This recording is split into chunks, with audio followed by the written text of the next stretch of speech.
నిన్న దినమున గౌరవ భూపాల్ చౌదరి అన్నగారు ఒక మాట చెప్పడం జరిగింది. అంటే మేము ఇంకా రెడ్ బుక్ రాజ్యాంగం తీయలేదు అని చెప్పేసి అన్నకు నేను సూటిగా క్వశ్చన్ చేస్తున్నా. అన్న, రెడ్ బుక్ రాజ్యాంగం తీస్తే ఏమవుతుంది అన్న? ఒకవేళ మీరు అమలు చేస్తే ఏమవుతుంది? మీ పరిధిలో ఉన్నటువంటి పోలీసుని అడ్డు పెట్టుకొని వైసీపీ కార్యకర్తల మీద, నాయకుల మీద కేసులు బనాయిస్తారు, లేదంటే కొట్టిస్తారు, లేదంటే చంపుతారు. ఈ మూడే చేస్తారని కూడా నేను తెలియజేస్తాను. ఈ మూడు కూడా వైసీపీ కార్యకర్తలు సిద్ధంగా ఉన్నారు. ఈ లాస్ట్ ఏదైతే మీరు చంపే కూడా రెడీ ఉన్నారు, చేస్తున్నారు, ఇప్పుడు చూస్తున్నాము. ఈ లాస్ట్ మాట ఏదైతే ఉందో దీనికి కూడా వైసీపీ కార్యకర్తలు సిద్ధంగా ఉన్నారు. ఎందుకంటే మేము నమ్ముకున్న నాయకుల కోసం మా ప్రాణ త్యాగాలు చేయడానికి కూడా సిద్ధంగా ఉన్నాము. అంతకన్నా ఏం జరగలేదు అని కూడా తెలియజేస్తున్నాను. కాబట్టి రెడ్ బుక్ రాజ్యాంగానికి భయపడే రోజులు పోయినాయన్నా. ఇప్పుడు ఏదైనా ఉంటే మీకు ఇంకా 3 సంవత్సరాలు అవకాశం ఉంది. మీకు ప్రజలు గౌరవంగా పట్టాన్ని కట్టారు. ఈ 3 సంవత్సరాలు భారత రాజ్యాంగంలో ఏదైతే ప్రజలకు ఫలాలు అందించేది ఉందో దాని పరిధిలో అందిస్తే బాగుంటుందని కూడా తెలియజేసుకుంటూ సెలవు తీసుకుంటున్నాం. మరి తప్పకుండా శిక్షలు ఉంటాయి అని అన్నగారికి మేము ఒకటే సూటిగా క్వశ్చన్ చేస్తున్నాం. అన్న, భారతదేశంలో ప్రజాస్వామ్య వ్యవస్థలో మరి పాలకులు ఎవరైతే ఉన్నారో రాజ్యాంగం మీద ఆన చేసి మరి వాళ్ళు పదవులు స్వీకరించి ఉంటారు. ఈరోజు మీరు రాజ్యాంగాన్ని అగౌరవపరుస్తూ ఈరోజు రాజ్యాంగం అంటే లెక్కలేదు మీకు, మీ గవర్నమెంట్కు. అదేవిధంగా క్లియర్గా చెప్తున్నారు మేము రెడ్ బుక్ రాజ్యాంగాన్ని అనుసరిస్తున్నామని. మరి ఇది కరెక్ట్ కాదనేది మేము తెలియజేస్తున్నాం. అదేవిధంగా అన్నగారు ఇంకో మాట చెప్పారు, రాజారెడ్డి రాజ్యాంగం అని చెప్పారు. అది ఎట్లాంటిదో మేమైతే చూడలేదన్నా అని కూడా తెలియజేస్తున్నా. ఆదోనిలో ఒక్కరి మీద కూడా కేసు జరగలేదు 18 నెలల్లో అన్నారు. అన్న, ఆదోనిలో 18 నెలల్లో దాదాపుగా క్రాంతినగర్కి సంబంధించినటువంటి రాజు అనే తమ్ముడు మీద 8 కేసులు ఉన్నాయన్న 2 టర్మ్ లిమిట్స్ లో. అదేవిధంగా పంపారెడ్డి సోషల్ మీడియా అన్న మీద కూడా 2 కేసులు ఏదో ఉన్నాయి. అదేవిధంగా రీసెంట్ గా నాగనాథహళ్ళి గౌరవ సర్పంచ్ గారి మీద కూడా కేసు జరిగినాయన్న. మరి మీ గవర్నమెంట్ వచ్చిన తర్వాత ఎక్కడ కూడా దాడులు జరగలేదన్నారన్నా. నేను రాష్ట్రం అంతా తీసుకోను, అలసంది గుర్తి అనుకుంటానన్నా. మరి గవర్నమెంట్ వచ్చిన తర్వాత మహిళలని చూడకుండా ఇండ్లకు వెళ్ళి కనీసం వాళ్ళు ఒంటి మీద చున్నీని తీసుకొట్టిన సందర్భాలు ఉన్నాయన్నా. అది మీ దృష్టికి వచ్చిందో లేదో మాకైతే తెలియదని కూడా అన్నగారికి తెలియజేస్తున్నా. అదేవిధంగా అభివృద్ధి గురించి మాట్లాడినారు అన్నగారు. అంటే రాష్ట్ర గౌరవ హోంమంత్రి వర్యులు మా ప్రభుత్వం వచ్చేసి అభివృద్ధి ప్రభుత్వము, సంక్షేమ ప్రభుత్వం కాదు అంటున్నారు. మీరేమో సంక్షేమ ప్రభుత్వము అంటున్నారు. అన్న, సంక్షేమం అనే పథకాలలో సూపర్ 6 పథకాలు పెట్టినారన్న. అందులో శ్రీనిధి ఇంకా రాలేదన్న. 19 సంవత్సరాల నుండి 50 సంవత్సరాల లోపల ఉన్నటువంటి మహిళలకు నెలకు 1500 ఇస్తామన్నారన్న, ఇంకా రాలేదు. అదే విధంగా నిరుద్యోగ భృతి రాలేదన్న. కొత్త పెన్షన్ ఒకటి కూడా రాలేదు. మరి మీరు ఈరోజు పెన్షన్లు ఇస్తున్నారు, ఎవరికి ఇస్తున్నారన్న? భర్తకి పెన్షన్ వచ్చి భర్త చనిపోతే భార్యకి ఇస్తున్నారు. నేను మీకు చూపిస్తాను ఎంతమందికి పెన్షన్ రాలేదనేది. వాళ్ళు అంటే భర్తకి వచ్చి ఆయన చనిపోతే పెన్షన్ ఇస్తున్నారు, భర్తకు రాలేకుండా చనిపోయిన మహిళలు విడోలు కాదా అని నేను క్వశ్చన్ చేస్తున్నాను మిమ్మల్ని. అదేవిధంగా ఈరోజు రాష్ట్రంలో వికలాంగులు, మేము పుట్టుకతోనే వికలాంగులని ఆఫీసుల చుట్టూ మరి సదరం సర్టిఫికేట్స్ తీసుకొని తిరుగుతుంటే కూడా మీ ప్రభుత్వంలోన కనికరం లేకుండా వాళ్ళని ఆఫీసుల చుట్టూ తిప్పుతున్నారన్న. ఇది మీ ప్రభుత్వం అభివృద్ధి అని మేము తెలియజేస్తున్నాం. అదేవిధంగా హింస ఎక్కడ లేదన్నారు అన్న. మీ గవర్నమెంట్ వచ్చిన తర్వాత గుంటూరులో రషీద్ అనేటువంటి ఒక అన్నను మళ్ళీ పీర్ల పండుగ రోజే అనుకుంటానన్నా నడి రోడ్డు మీద నరికినారన్న. ఇది హింస కాదా? అదేవిధంగా నంద్యాల జిల్లా సీతారాంపురంలో మరి రాయుడు అన్న పెద్ద ఆయన 60 సంవత్సరాల పెద్ద ఆయన్ని భార్య అడ్డుపడితే కూడా రాళ్లతో బాధి చంపినారన్న. ఇది హింస కాదా? రీసెంట్ గా అంటే మన ఆదోని అంటే ఆలూరు లిమిట్స్ లో ఈరన్న అని ఒక బుక్ కీపర్ ని అతి కిరాతకంగా నరికి చంపినారన్న. ఇది హింస కాదా? రీసెంట్ గా సల్మాన్ అన్న గారు మరి ఆయన భార్యకి బాగలేదంటే దాదాపుగా మీ కూటమి గవర్నమెంట్ వచ్చిన తర్వాత 300 కుటుంబాలని ఆ గ్రామ బహిష్కరణ చేస్తే, గ్రామంలో లేకుండా భార్యకి ఒంట్లో బాగలేదని చూడడానికి వెళ్తే మరి మీ కూటమికి సంబంధించినటువంటి మీ కార్యకర్తలు ఇంటికి వెళ్ళి కొట్టి చంపడం జరిగింది రాళ్లతో. ఇది హింస కాదా అని నేను క్వశ్చన్ చేస్తున్నా. ఇలా చెప్పుకుంటూ పోతే చాలా ఉన్నాయన్న. మీరు లేదన్నారు కాబట్టి ఉన్నాయని చెప్పదలుచుకున్నాము. అదే విధంగా మరి కదిరి విషయం చెప్పినారు అన్నగారు. కదిరి విషయం వచ్చేసి జనసేనకు సంబంధించిన వ్యక్తి అతను. కదిరిలో బాలింత ఎవరైతే కడుపుతో ఉన్నటువంటి మహిళ ఎవరైతే ఉన్నారో ఆమె మీద దాడి చేసిన వ్యక్తి జనసేనకు సంబంధించిన ఒక వ్యక్తి అని చెప్పేసి సొంత చెల్లెలే చెప్పింది. మా అన్న వైసీపీ కాదు, మా అన్న వచ్చేసి జనసేనకు సంబంధించిన పార్టీలో ఉన్నారని చెప్పి వాళ్ళ సిస్టర్ చెప్పడం జరిగిందన్న. అది కూడా ఒకసారి మీరు చూస్తే బాగుంటుంది అని చెప్తున్నా.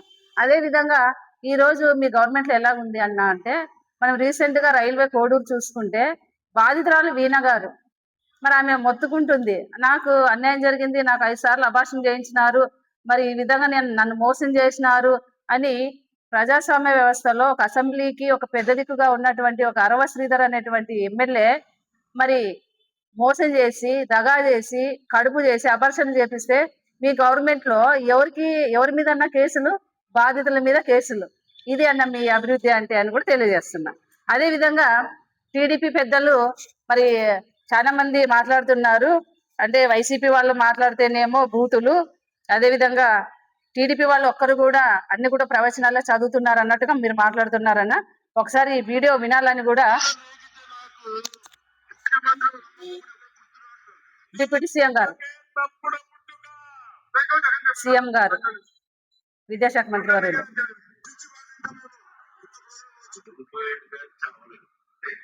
అయ్యన పాత్ర గారు సారీ గౌరవ స్పీకర్ గారు పటాభి గారు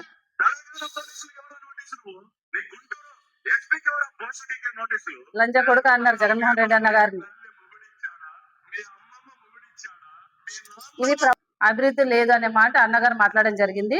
అన్న మరి 5 సంవత్సరాలు వైఎస్ఆర్సీపీ గవర్నమెంట్ లో జగన్మోహన్ రెడ్డి అన్న గారు కానివ్వండి, లేదంటే ఆదోని గౌరవ మాజీ శాసనసభ్యులు సాయిప్రసాద్ రెడ్డి అన్న గారు కానివ్వండి, అభివృద్ధి లేదని మీరు చెప్పారు కాబట్టి అన్న మెడికల్ కాలేజ్ తెచ్చింది గౌరవ సాయిప్రసాద్ రెడ్డి అన్న గారు వైఎస్ఆర్సీపీ గవర్నమెంట్ లో అన్న. అదే విధంగా బైపాస్ రాజశేఖర్ రెడ్డి గారి పాలనలో ఆమోదం జరిగిందన్న. మరి అదే విధంగా వైఎస్ఆర్సీపీ గవర్నమెంట్ లోనే అది గౌరవ సాయిప్రసాద్ రెడ్డి అన్న గారు చేయడం జరిగిందన్న. అదే విధంగా ఉర్దూ కాలేజ్ అన్న, పాలిటెక్నికల్ కాలేజ్ అన్న, రామ్జల్లాని బాగు చేసింది ఎవరన్నా? మీ ఆత్మ సాక్షిగా చెప్పాలని కూడా నేను క్వశ్చన్ చేస్తున్నా. అదే విధంగా ఈద్గా శాంక్షన్ చేసింది ఎవరన్నా? గౌరవ సాయిప్రసాద్ రెడ్డి అన్న గారి హయాంలోనే. అదే విధంగా టీడీపీ హయాంలో ఐటీఐ కాలేజ్ తెచ్చారన్న పెద్దన్న గౌరవ మీనాక్షి నాయుడు అన్న గారు అని కూడా తెలియజేస్తున్నా. అదే విధంగా మున్సిపల్ కాంప్లెక్స్ కూడా తీసుకురావడం జరిగిందన్న. మరి తిరుపతి లడ్డు, దాదాపుగా మీరు తిరుపతి లడ్డు ఈ రోజు రాష్ట్రంలో రావణ కాష్టగా మారడానికి ప్రధాన కారణము తిరుపతి లడ్డు గురించి అన్న. తిరుపతి లడ్డు విషయం జరిగింది మీ గవర్నమెంట్ లోనేనన్నా. 2024 అప్పుడు జగన్మోహన్ రెడ్డి అన్న గారు సీఎం గా లేరు. తిప్పి పంపినటువంటి ట్యాంకర్స్ ఏవైతే నెయ్యి ఉన్నాయో అవి మళ్ళీ తీసుకొని వచ్చి మళ్ళీ మీరు చేసింది అన్నది, అది ఏదైనా జరిగింటే మీ ప్రభుత్వంలోనే జరిగిందని కూడా మేము తెలియజేస్తున్నాం. అంటే సిబిఐ సిట్ ఏదైతే ఉందో క్లియర్ కట్ గా చెప్పారు అందులో. మరి ఇంకా కూడా మీరు దేవుడితో చెలగట పాడుతున్నారన్న, భగవంతుడే చూసుకుంటారు మీ కుటుంబ ప్రభుత్వం అని కూడా తెలియజేస్తున్నాం. మరి ఈ విధంగా రాష్ట్రంలో ఇన్ని జరుగుతున్నా కూడా మేము ఏమీ చేయనట్టు, మాకేది తెలియనట్టు మరి ఒక డిప్యూటీ సీఎం గారు సనాతన ధర్మం అన్నారు. అసలు ధర్మం అంటే ఏందన్నా? మీ కుటుంబాలను మీరే క్వశ్చన్ చేసుకోవాలా.